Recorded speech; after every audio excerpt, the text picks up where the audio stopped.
Prions.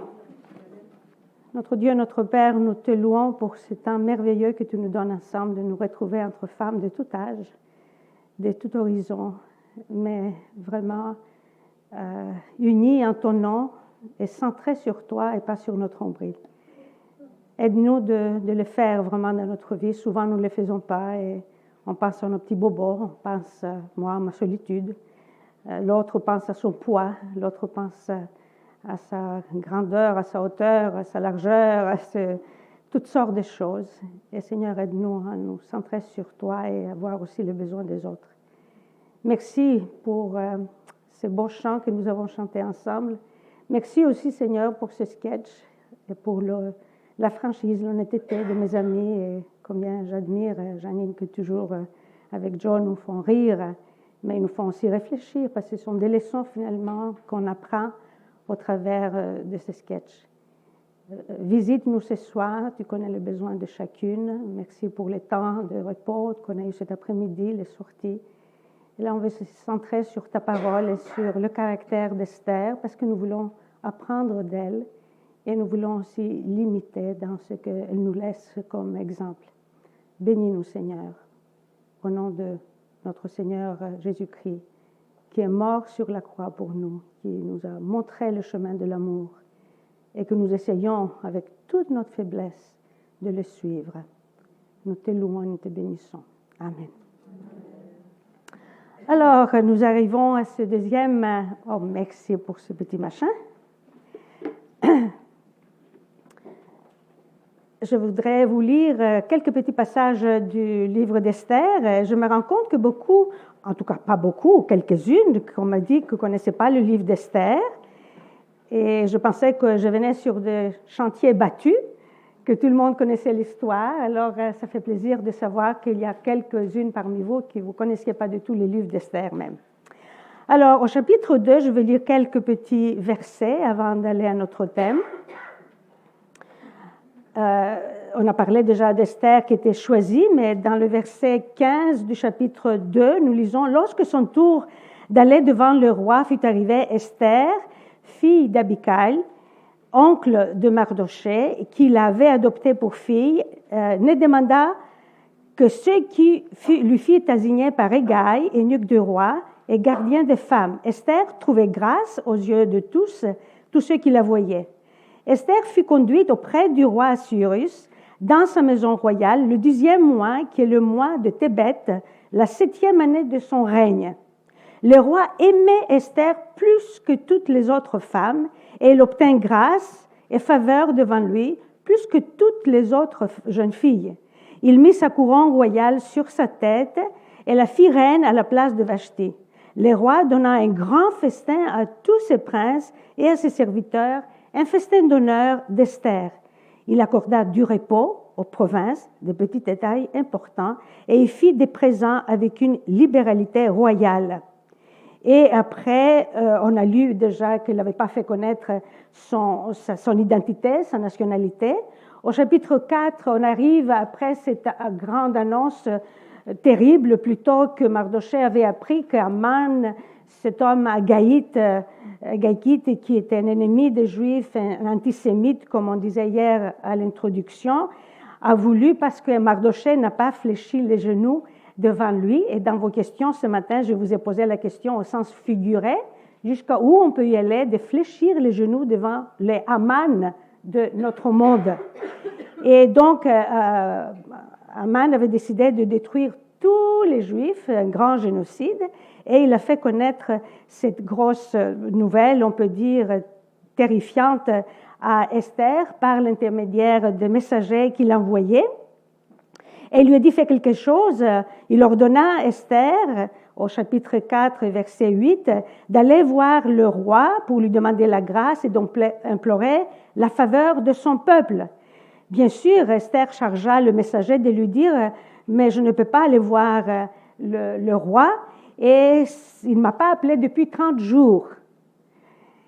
Et lorsque ces paroles d'Esther étaient rapportées à Mardochée, Mardochée a encore envoyé notre réponse. Il lui dit « Ne t'imagine pas que tu échapperas seul d'entre tous les Juifs parce que tu es dans la maison du roi.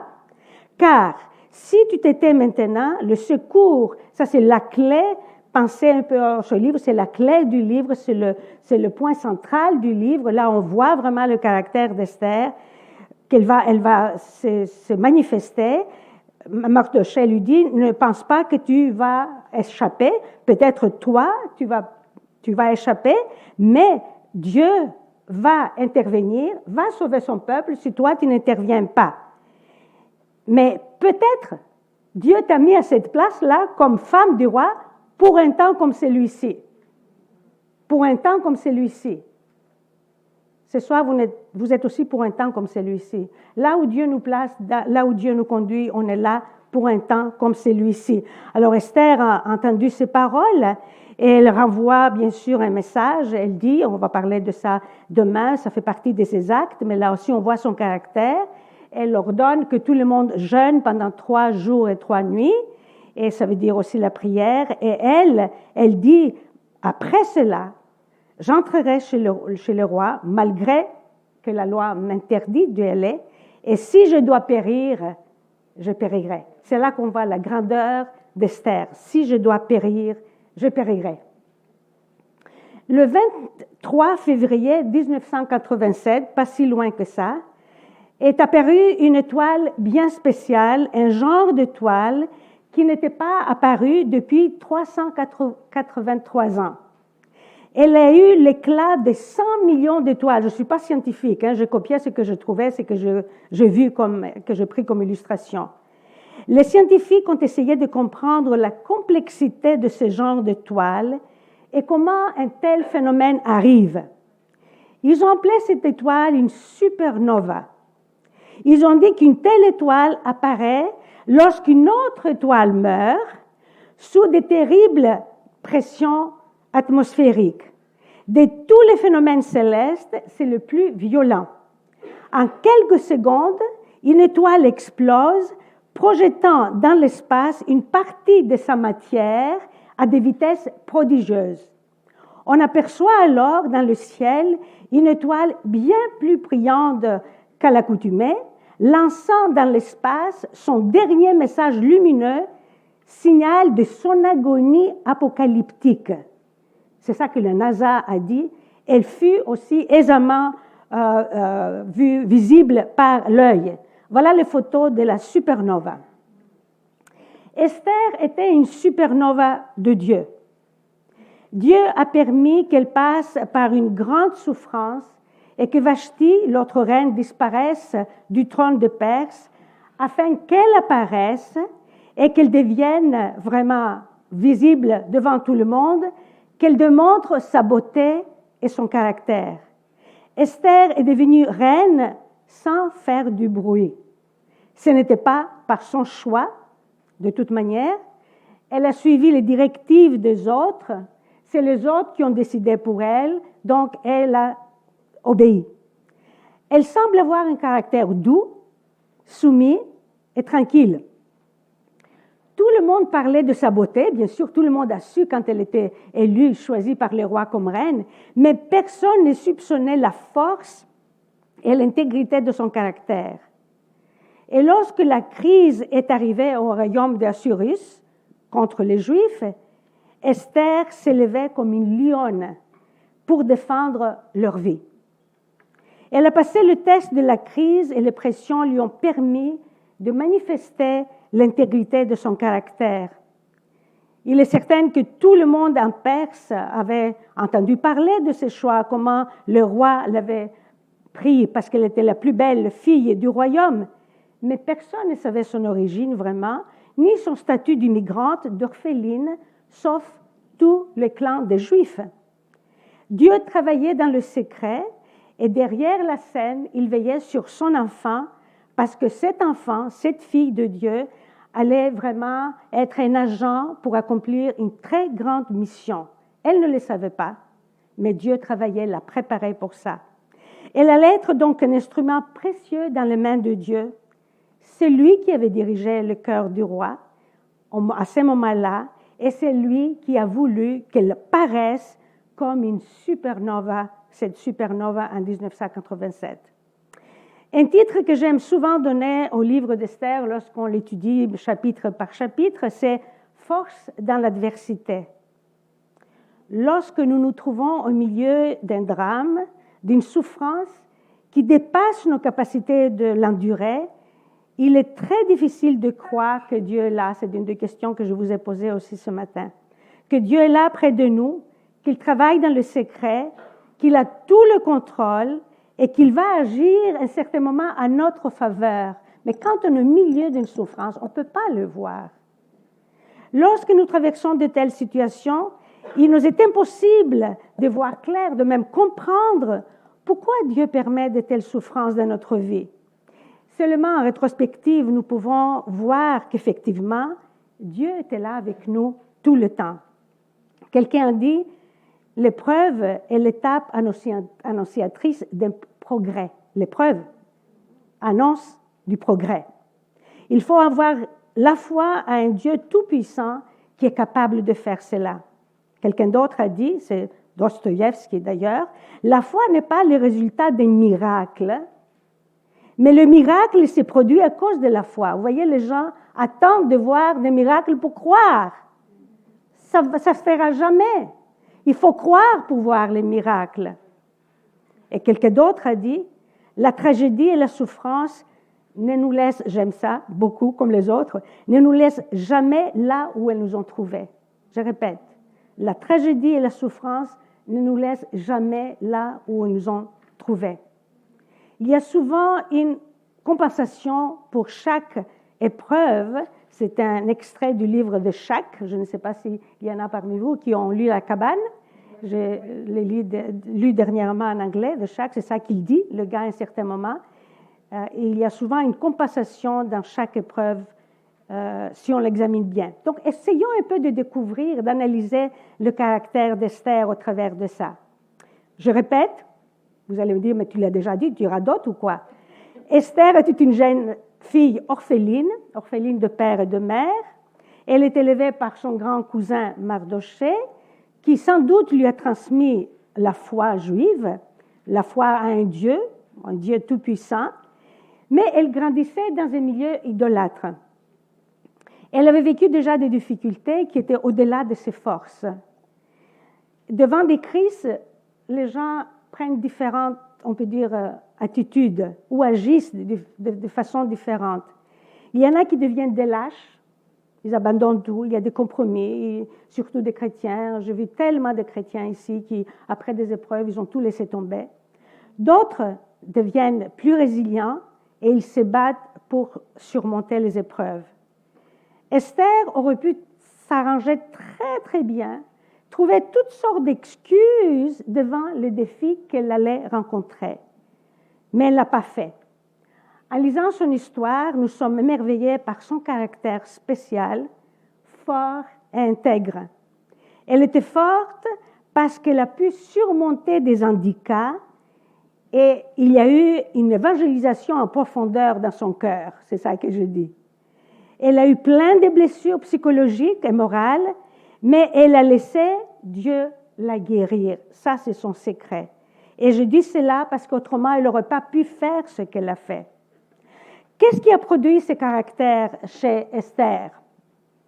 Il y a eu un processus. Quelque part, elle a commencé à un certain niveau et elle a avancé et finalement, elle est arrivée à surmonter les épreuves, à les accepter et à les devenir vraiment victorieuse. Esther a accepté de vivre avec son passé, sachant que Dieu avait permis ce passé. Esther n'avait pas l'air de se plaindre de son statut familial d'orpheline. Ses deux parents étaient décédés, comme on a dit. Elle était d'une classe sociale qui était, on peut dire, pas bien vue dans la société où elle vivait, d'immigrantes, de réfugiés. Et à cette époque, être orphelin, réfugié et femme n'était pas la meilleure chose qui puisse vous arriver. Mais on ne voit pas que Esther était amère à cause de son passé. Elle avait toutes les raisons pour l'être. Elle n'a pas l'air aussi d'être centrée sur son nombril. J'aimerais bien avoir ton truc là. Hein? OK? D'être misérable à cause du malheur qu'elle a vécu en tant qu'enfant. Elle a l'air d'être sereine et tranquille, faisant confiance en Dieu devant une situation incertaine pour son présent, mais aussi pour son avenir. Beaucoup de personnes vivent une vie misérable dans le présent parce qu'elles sont mères à cause de ce qu'elles ont vécu dans le passé. Il y a des chrétiens qui disent « Je ne peux pas surmonter les blessures de mon passé ». Leur passé devient un handicap et ils ne peuvent pas progresser ni aller de l'avant, ils font plutôt du surplace. Ne laissez pas votre passé vous dominer et vous empêcher de progresser spirituellement. Faites un examen en vous ce soir. Est-ce qu'il y a quelque chose qui est là dans votre passé, qui est très vif, on peut dire, qui vous gêne, qui est devenu un handicap pour votre vie présente? Je rencontre très souvent des femmes, vous savez, dans une année, je rencontre des milliers de femmes, un peu de partout, qui sont torturées de leur passé, qui ne peuvent pas pardonner des choses qu'elles ont faites elles-mêmes ou des choses qu'on leur a faites, d'autres leur ont fait. Ils ont vraiment du mal avec ça. Mais Dieu vit dans le présent et il veut qu'on fasse la même chose. Il nous donne les moyens pour remonter nos anciennes souffrances et il veut nous libérer des fardeaux du passé. Et nous devons apprendre à venir et à revenir au pied de la croix de notre Seigneur Jésus-Christ et lui laisser tous nos fardeaux de notre passé. J'aime bien dans cette maison, il y a des croix partout. Allez vous mettre en dessous une croix. Priez, demandez au Seigneur de vous libérer de cela. Il y a plein de versets qui nous parlent de ça dans les évangiles, dans les prophètes, dans les psaumes, qu'on doit venir et nous décharger de tout ce qui est là, qui nous empêche d'aller plus loin. Le diable va essayer de nous rappeler nos faillites du passé. Qu'est-ce qu'il est malin, celui-là? Vous savez, il faut le connaître. Connaître Dieu, oui, mais il ne faut pas aussi oublier ses ruses et la façon qu'il vient nous taquiner, nous embêter, nous faire tomber. Et il vient au moment où on n'a pas besoin vraiment de ça et il faut vraiment lui résister. Il faut apprendre à lui dire « va-t'en, va-t'en ». Dans Jacques 4, 7, l'apôtre Jacques nous dit de résister au diable.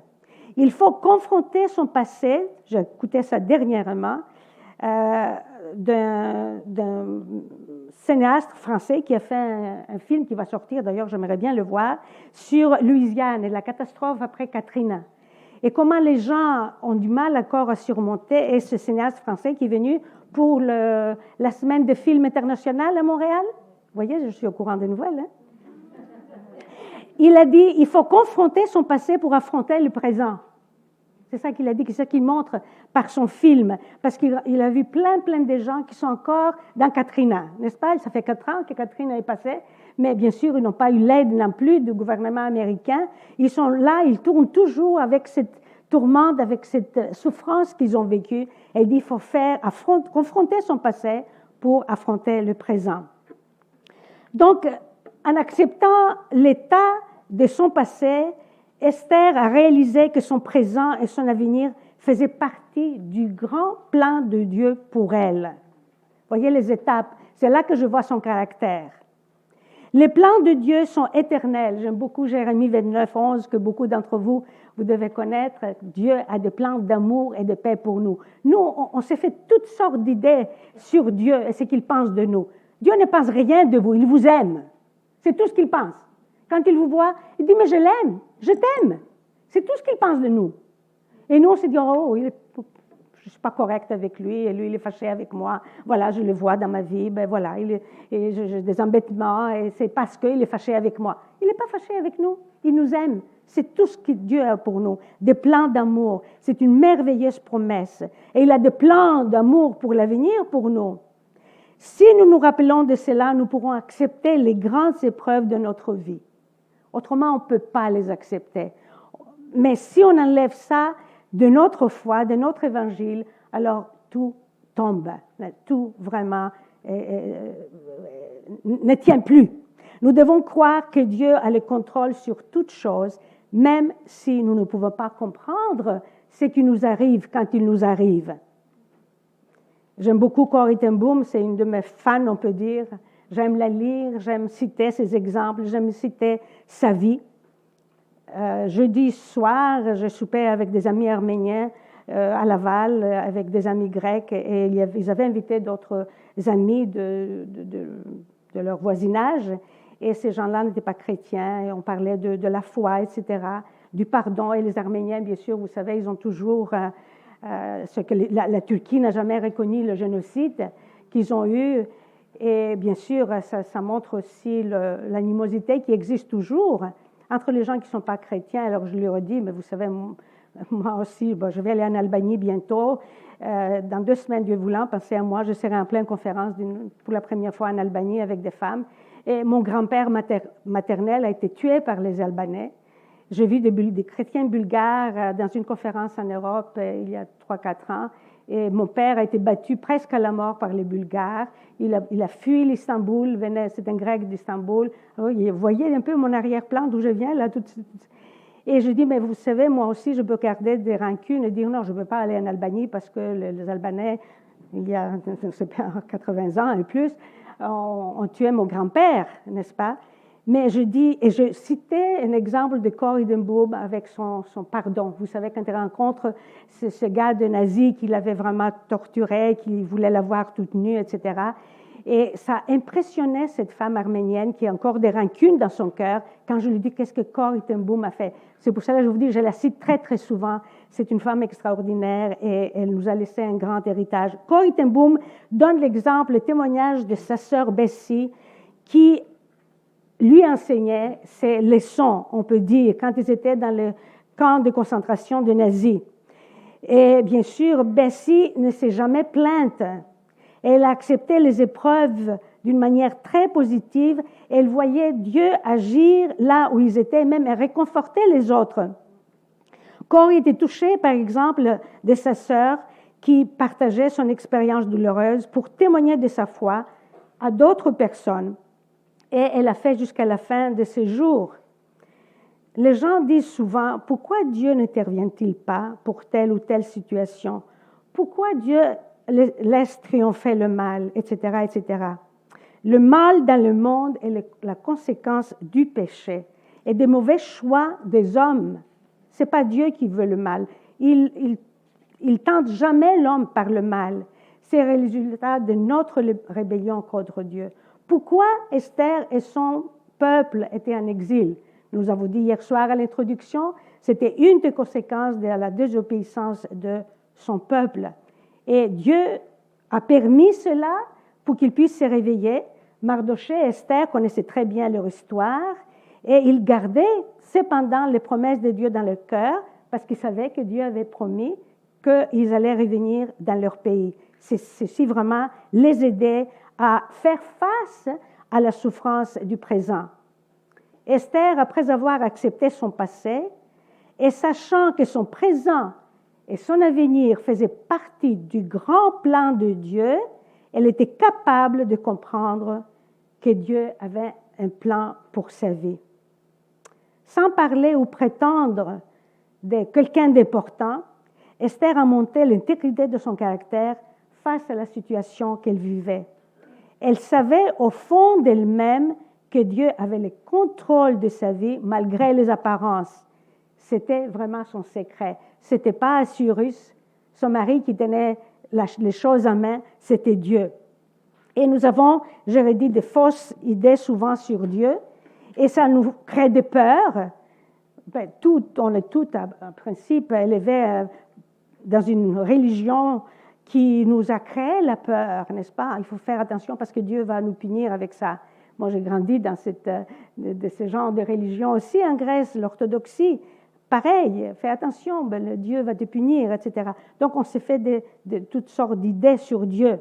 Mais c'est en lisant et en réalisant la parole de Dieu, les promesses de Dieu, nous découvrons la nature vraiment de Dieu, son caractère et son amour, comme je disais tout à l'heure, et sa compassion pour nous.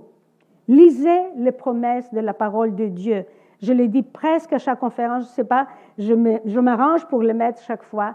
Soulignez les promesses dans vos Bibles. J'en ai toute une série, que ce soit les psaumes, que ce soit dans les prophéties, que ce soit dans les évangiles. Soulignez les promesses de Dieu, relisez-les, prenez un petit carnet, écrivez les promesses de Dieu là-dedans. Et quand vous êtes down, relisez-les, allez en arrière, regardez la date que vous avez écrit cette promesse et vous dites, Dieu m'a donné cette promesse, ou une amie m'a passé cette promesse et moi je vais la garder encore dans mon cœur. Et en réalisant que Dieu était présent dans sa vie et qu'il aimait, Esther a pu regarder sur son passé et elle a choisi de l'accepter sans blâmer Dieu.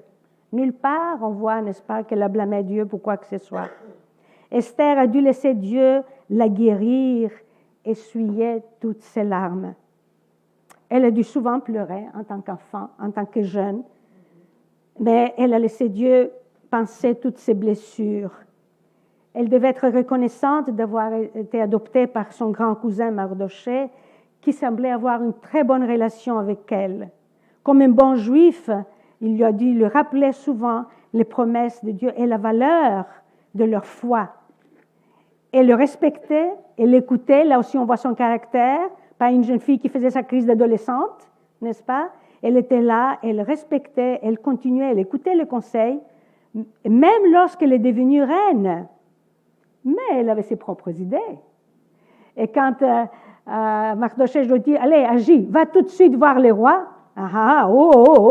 Elle a dit, attends un peu. Moi, je vais attendre, je ne vais pas me précipiter. Là aussi, on voit son caractère. OK, elle est soumise. OK, elle suit les conseils de ses grands cousins. Mais elle a sa propre aussi volonté, ses propres idées. Ce n'est pas un mouton. Voyez-vous son caractère? C'est merveilleux, hein, cette fille. Plus je la lis, plus je l'admire. Êtes-vous obsédé par des souvenirs amers de votre enfance? Avez-vous perdu? Oui, on a une sœur ici qui a perdu ses parents, membres de la famille, des amis, ou on a perdu des choses matérielles. Est-ce que vous avez été maltraité? Demandez à Dieu d'essuyer vos larmes et de supprimer les mauvais souvenirs de votre disque dur et de l'effacer de votre mémoire, cette mémoire de l'ordinateur. Maintenant, on a un langage différent, hein, tout le monde comprend ce langage. Vous savez, un jour, j'aimerais écrire un livre sur les larmes. Je ramasse déjà mon matériel, parce que j'en ai versé des larmes. Dans mon église à Sainte-Rose, une fois, pourtant on fêtait notre 25e anniversaire de mariage, mais il y avait des Kleenex partout parce qu'ils savaient que j'allais pleurer. Et à ce moment-là, ils m'ont donné le nom « Une larme sur deux pattes ». Alors ça, c'est moi. Alors, je peux parler des larmes. Est-ce possible? Est-ce que c'est possible qu'on laisse Dieu essuyer nos larmes? Et je le dis surtout à ma sœur. Oui, en demandant à Dieu de nous libérer de ce fardeau qui est là et de ces blessures intérieures qui remontent constamment et qui nous amènent à pleurer. La Bible nous encourage à tourner nos regards sur le Seigneur si nous souffrons. Un magnifique verset dans Hébreux 12, 1 à 2, n'est-ce pas? Et ça me rappelle toujours à l'école biblique à Paris où nous avons étudié, c'était un château de temps de Napoléon. Et il y avait un gros escalier, bel escalier comme il y a dans ces châteaux en France. Et en montant ces escaliers, on avait un verset qui était écrit sur du joli bois. Et c'était gravé là-dedans, Hébreux 12, 1 à 2. Nous donc aussi, puisque nous sommes environnés d'une si grande nuée de témoins, rejetons tout fardeau et le péché qui nous enveloppe si facilement et courons avec persévérance dans la carrière qui nous est ouverte. Mais comment courir? Courir ayant le regard sur Jésus, le chef et le consommateur de notre foi, qui en vue de la joie qui lui était réservée, a souffert la croix, méprisé l'ignominie et s'est assis à la droite du trône de Dieu. Nous avons une grande nuée de témoins. Nous avons l'exemple d'Esther, nous avons d'Abraham, nous avons de Moïse, nous avons des gens des évangiles, nous avons les gens que nous avons connus, qui sont partis, qui ne sont plus avec nous, qui font partie de cette grande nuée de témoins. Nous les avons comme exemple. Et l'apôtre Pierre aussi nous dit qu'on jette tous les fardeaux sur Dieu parce que lui, il prend soin de nous. Si nous acceptons ce qui nous est arrivé dans le passé, voyez un peu ma logique, nous accepterons plus facilement les choses qui nous arrivent dans le présent. D'accord, je vais citer Corrie ten Boom qui a dit Je sais que les expériences de notre vie, lorsque nous laissons Dieu les utiliser, deviennent une préparation parfaite et mystérieuse pour le travail auquel Dieu nous appelle. Dieu utilise nos souffrances d'une manière qui nous surpasse. Esther ne pouvait pas faire revenir ses parents dans la vie afin qu'elle puisse avoir une vie de famille normale en tant que jeune fille. Elle ne pouvait pas non plus éviter le harem d'Xerxès. Vous savez, ce n'était pas le grand amour. Ils ne sont pas tombés amoureux pour dire « oui, je te veux, hein.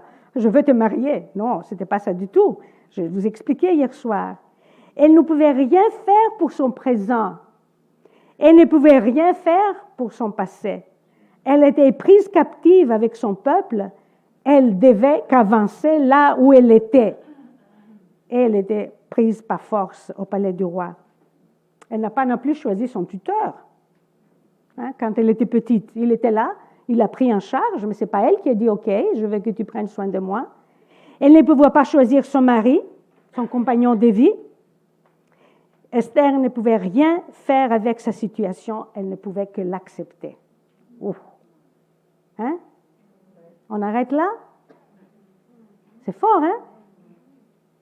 Lorsque nous nous trouvons dans une telle situation, nous ne pouvons pas choisir ou changer, demandons à Dieu de nous donner la grâce de l'accepter. Il y a un tableau que j'ai qui dit « Seigneur, donne-moi la sérénité d'accepter les choses que je ne peux pas changer ». Corrie ten Boom encore parle de sa sœur dans ses camps de concentration en Allemagne et dans une cellule où il y avait des punaises, vous savez, qui viennent, qui vous suent tout votre sang. Betsy a dit à Corrie, « Gloire à Dieu, nous sommes ensemble ». Elle ne voyait pas les punaises, elle. Si nous ne pouvons pas changer une mauvaise situation, alors acceptons-la. Si on peut la changer, changeons-la. Mais sinon, acceptons-la par la foi et par la force de Dieu. Je sais que cela est difficile. Je l'ai vécu, je l'ai vu encore et je demande constamment à Dieu de m'aider à vivre un jour à la fois. C'est seulement Dieu qui peut, par son esprit, on l'a chanté ce soir vraiment, et la présence de Christ qui peut amener tous ces changements et changer aussi notre caractère. Finalement, puisque Esther avait accepté son passé, qu'elle faisait face au présent avec la force et la grâce de Dieu, elle se confiait à Dieu pour l'avenir. En ce temps-là, préparer une jeune fille pour marier un roi était toute une affaire. On en a parlé un peu. Imaginez avoir 7 servantes pendant toute une année qui travaillaient sur votre corps. Ce n'est pas une chirurgie esthétique, mais tous les jours, elle rebolote, on met d'autres crèmes, d'autres parfums, et on massait par-ci, on massait par-là, on mettait de maquillage, on mettait toutes sortes de choses pour la rendre encore plus belle, avec tous ces parfums qui étaient de la myrrhe, des aromates, des huiles précieuses, afin qu'elle soit prête pour aller devant cette parade du roi. Si elle était choisie, elle allait peut-être passer une nuit, parce que le roi aurait pu la choisir une nuit, coucher avec elle, et le lendemain choisir une autre. C'était ça le jeu, vous voyez? Mais bien sûr, le roi l'a choisie tout de suite, et il l'a pris parmi toutes les autres femmes, mais elle ne savait pas qu'est-ce qui lui arrivait. Tout le monde aussi savait que le roi n'était pas de bonne humeur en revenant de sa défaite de la guerre contre les Grecs. Esther était une jeune fille vierge et le roi avait beaucoup d'expériences sexuelles. Ce n'était pas un nouveau, lui. Hein? Il y avait plein de femmes, il y a eu plein de femmes. Vous pouvez imaginer sa crainte. De toute manière, elle allait devenir reine, mais il y avait d'autres femmes de le harem. S'il voulait un soir changer, vous voyez, 30 jours, il n'avait pas appelé. Mais entre-temps, on ne sait pas s'il est resté comme ça, ou si elle appelait les autres jeunes filles. Mais c'était ça la réalité. Elle était une jeune fille vierge. Et lui, un grand loup, qui savait beaucoup de choses. Est-ce que vous pouvez imaginer ses craintes? C'est pour ça que je vous ai dit hier soir, c'est pas, vous savez, on lit Esther, c'est féerique, c'est fantastique. Voilà la jeune orpheline qui devient reine. Oui, mon œil, comme disent les Français. Devenir reine, oui, non, merci. On peut imaginer ses craintes, ses appréhensions, ses émotions, Même lorsque le roi, comme on a vu dans le petit vidéo, c'est toi, ma reine, ma future reine, elle devait trembler. Mais je suis sûre que pendant les 12 mois, pendant que les servantes massaient son corps avec les huiles et parfumaient sa tête et son visage dans le harem du roi, j'en suis sûre, certaine, la parole de Dieu ne le dit pas, mais elle le montre par son caractère, elle se préparait spirituellement. Elle demandait l'onction de Dieu sur sa vie afin d'être prête à recevoir, à accepter ce qu'elle attendait. C'était l'inconnu, elle ne savait rien. Elle prenait soin de son âme en parfumant son âme de ses promesses. Esther a laissé Dieu lui faire une évangélisation en profondeur. Au chapitre 2, donc, nous voyons le caractère intègre d'Esther, son humilité et son bon esprit. Elle suit les instructions et les conseils des autres. Elle ne prétend pas tout savoir. Elle n'est pas fière, même lorsqu'elle devient reine. Elle est une femme stable et elle travaille dans le silence. Quel exemple pour nous, les femmes. Dans Proverbe 1, 33, nous lisons « C'est lui qui m'écoute, reposera avec assurance, il vivra tranquille et sans craindre aucun mal. » C'est lui qui m'écoute. Voyez-vous l'importance de la parole de Dieu et je vous en supplie, ne négligez pas la lecture de la parole de Dieu, mais tous les jours, même si c'est 4-5 versets, s'il vous plaît, n'attendez pas les dimanches pour écouter un sermon dans votre église, et si vous allez à l'église.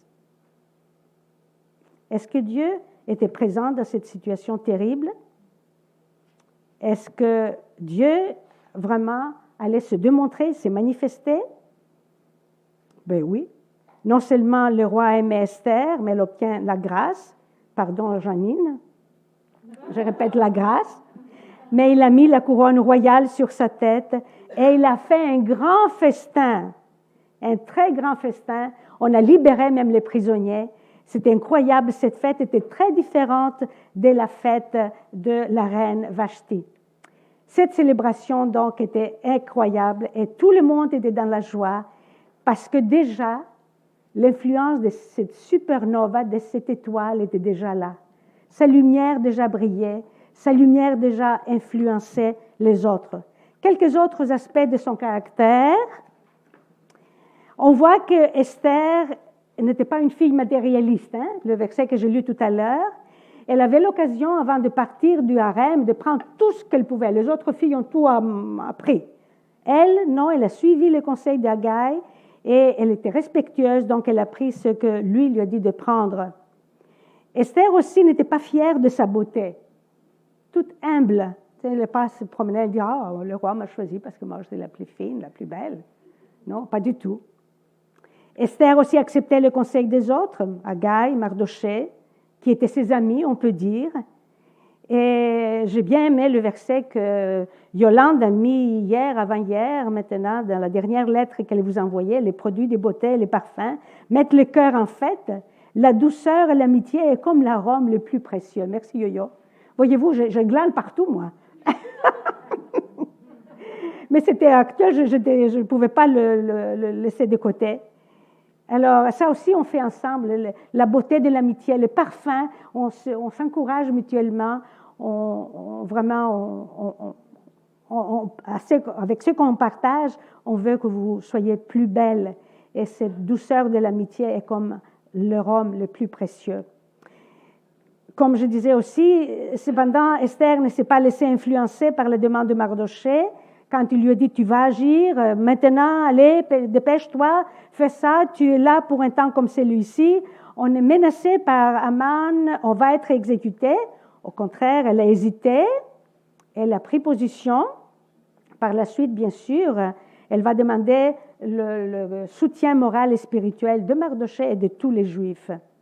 Une autre chose, Aman et les ennemis des Juifs ont utilisé le pouvoir pour vraiment satisfaire leurs propres besoins, pour acquérir les richesses et les honneurs. Comme vous voyez, lisez tous les livres d'Esther, vous voyez que c'est ça le but d'Aman, cet homme Agagite, c'est tout ce qu'il voulait, le pouvoir, mais pour lui-même.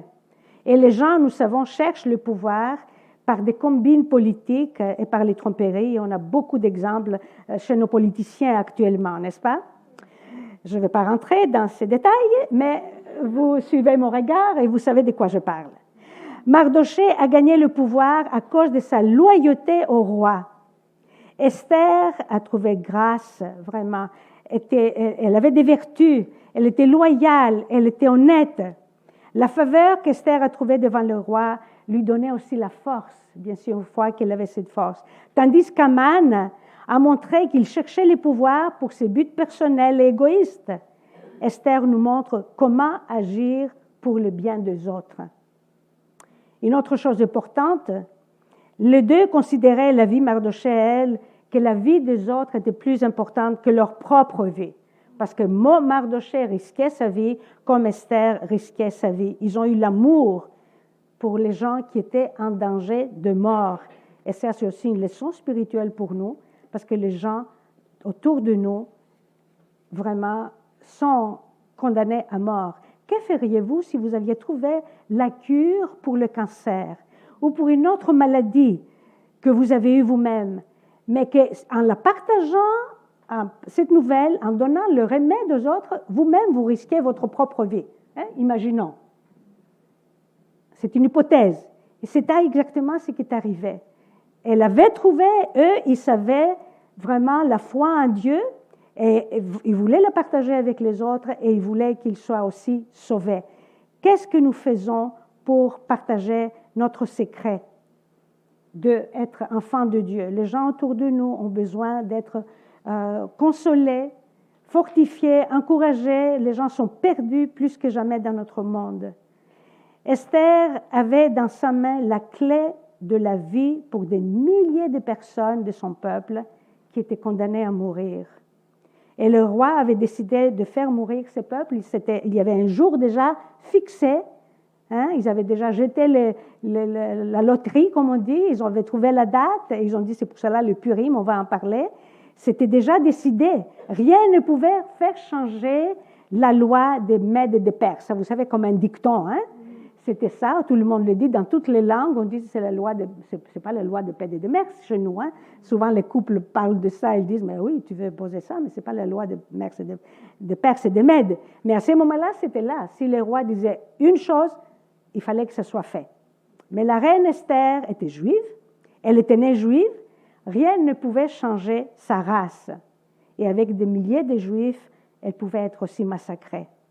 Par l'intervention de Mardochée, Dieu a poussé Esther à prendre position pour lui afin de sauver sa propre vie, mais aussi la vie de son peuple.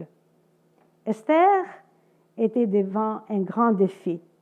Garder le secret pour elle-même, ne pas dire qu'elle était juive, se cacher son identité et sauver sa propre vie, ou franchement dire ce qu'elle était au risque de mourir. C'était ça son grand défi. Avait-elle plus de compassion pour son peuple que pour elle? Allait-elle prendre le risque? Allait-elle oser porter le fardeau des autres? Allait-elle essayer de sauver les autres? Esther était devant un très grand dilemme. Elle a pris le risque de dire au roi son secret. Et ceci nous rappelle que nous devons oser prendre des risques pour parler de notre foi. Nous avons découvert la cure contre la plus mauvaise maladie qui existe, la maladie du péché.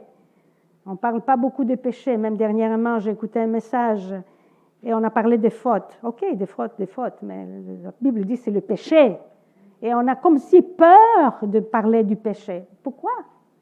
C'est le péché, il n'y a pas d'autre mot de décrire le péché. Le péché amène la mort spirituelle. C'est pire que le cancer. Et nous avons une très bonne nouvelle à partager avec les autres. De cette nouvelle dépend la vie spirituelle, la vie éternelle ou la mort éternelle pour les gens qui nous entourent. Dans certains endroits, dans le monde aujourd'hui, il est très difficile de partager sa foi. Nous avons des frères et sœurs dans le monde qui sont persécutés, qui sont des martyrs aujourd'hui. Nous, on a une belle vie ici, vous savez. Si nous n'avons pas une opposition, bien sûr, ouverte, une persécution, lorsque nous partageons l'Évangile, ça se peut quand même qu'on perde nos amis, que les gens nous tournent le dos. Une des sœurs a partagé ça dans un groupe, qu'on la marginalise, qu'on la met de côté, ou on perd une relation, ou une amitié, ou un travail. C'est ça aussi le point que je posais avec la question, qu'est-ce qu'on fait, jusqu'à où on va? Hein, on fait des compromis. Donc, le défi devant nous est le suivant. Avons-nous de la compassion, de l'amour pour ceux qui meurent sans Christ? Est-ce que nous osons prendre des risques afin de partager notre foi? Il me semble qu'on a pas mal perdu notre feu sacré. Il me semble qu'on doit revenir en arrière. Il me semble qu'on doit revenir aux bases. Il me semble qu'on ne témoigne pas assez. Est-ce que nous sommes prêts à souffrir pour la cause de l'Évangile? Est-ce que nous sommes prêts à partager notre foi? Il y a des situations où le Seigneur nous montre que nous devrons nous impliquer quelque part dans la vie des gens et prendre des risques, même si ça nous fera mal. Les gens autour de nous souffrent. Partout où vous tournez, vous allez trouver des gens qui sont en crise, qui crient aussi au secours, qui ont besoin d'aide. Pendant la Deuxième Guerre mondiale, un pasteur hollandais a refusé de cacher un bébé juif en disant « Nous n'allons pas prendre le risque de perdre nos vies pour un bébé juif. » Mais le père de Corrie ten Boom, voyez-vous l'héritage qu'elle avait? Elle avait un père qui était fort dans sa foi. Et il a dit « Vous dites que vous ne voulez pas prendre le risque de perdre votre vie pour un enfant juif. Ce sera un grand honneur pour notre famille si cela nous arrivait. » Il était prêt à perdre sa vie. Bien sûr, nous sommes libres de garder notre secret, le secret de notre identité chrétienne et le salut que nous avons trouvé en Jésus-Christ et laisser les gens autour de nous aller à l'enfer. Esther a dit, je suis prête de risquer ma vie. Chapitre 4 et verset 16. La vraie foi est toujours prête au sacrifice. La vraie compassion se traduit par des actes. C'est très facile de parler. Mais quand il s'agit d'agir, c'est là qu'on manque tous, toutes. Nous sommes libres de servir ou de ne pas servir. Mais Dieu nous place dans des endroits précis. Il nous donne des occasions pour les servir par nos dons, parfois par la fonction qu'il nous a donnée, qui se présente devant nous. Et chacune de vous, vous êtes dans une situation très différente, où moi, je ne peux pas être. Chacune de nous a un poste, on peut dire, spécial. Et là, nous devons avoir le courage de témoigner de notre foi, pas toujours par nos paroles, par nos actes, par notre attitude. Le rôle que les femmes ont joué dans l'expansion de l'Évangile, dans l'histoire de l'Église primitive, ainsi que la mission est remarquable. Si vous lisez l'histoire de l'Église, il y a des récits après des récits après des récits, qui comptent comment les femmes, à partir de l'Église primitive, témoignaient de leur foi dans les palais, mais aussi dans les lavoirs publics. Là où elles allaient laver leur linge, elles témoignaient de leur foi. C'est ainsi que l'Évangile s'est répandu partout. Elles témoignaient de leur foi partout et dans les missions, et ça se fait encore aujourd'hui. Notre motivation vient de l'amour de Christ qui nous presse. Jésus a décidé de prendre le risque pour nous. Il est allé à la croix afin de partager son secret avec nous, le secret de la vie. Il nous a donné sa vie en mourant pour nous.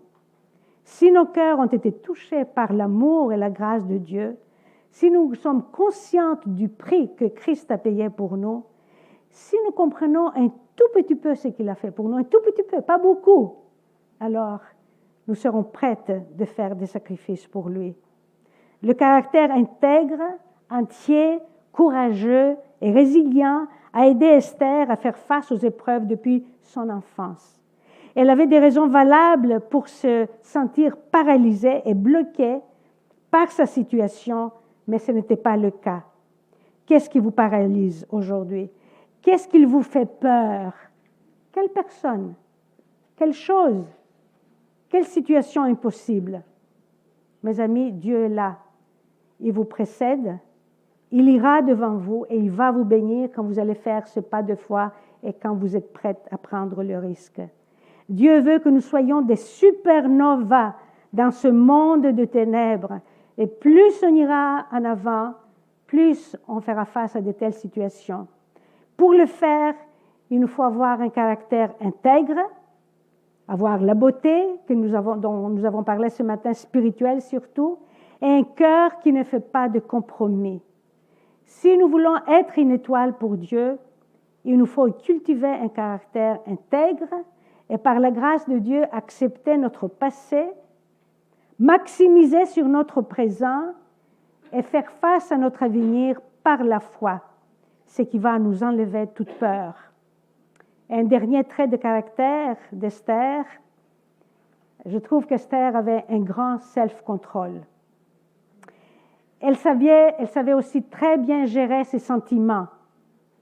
Elle n'exprime pas ses craintes, ni sa colère, même contre Aman. Lorsque Mardochée lui envoie le message de ce qu'Aman prépare, elle a le self-control. Elle est forte et digne en même temps, réservée et audacieuse, logique et charmante, authentique et courageuse, humble et respectueuse, modeste et brillante.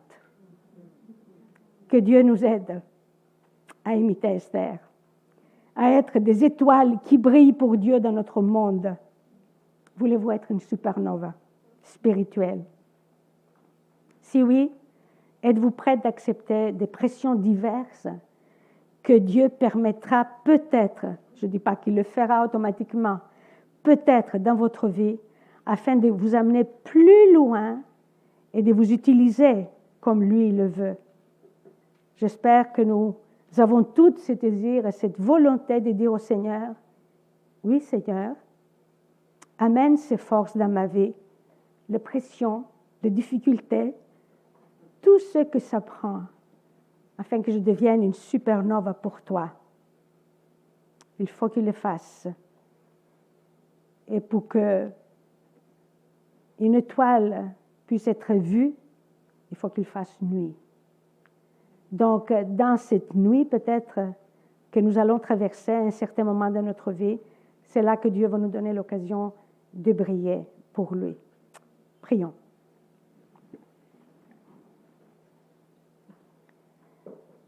Seigneur, c'est difficile de dire vraiment oui, je le veux. Oui, je veux prendre cet engagement d'être une supernova pour toi. Si tu dois amener des pressions dans ma vie, je ne sais pas, je serai capable de faire face à d'autres pressions. Mais au fond de moi-même, je le veux. Aide-moi. Aide-nous. Amen.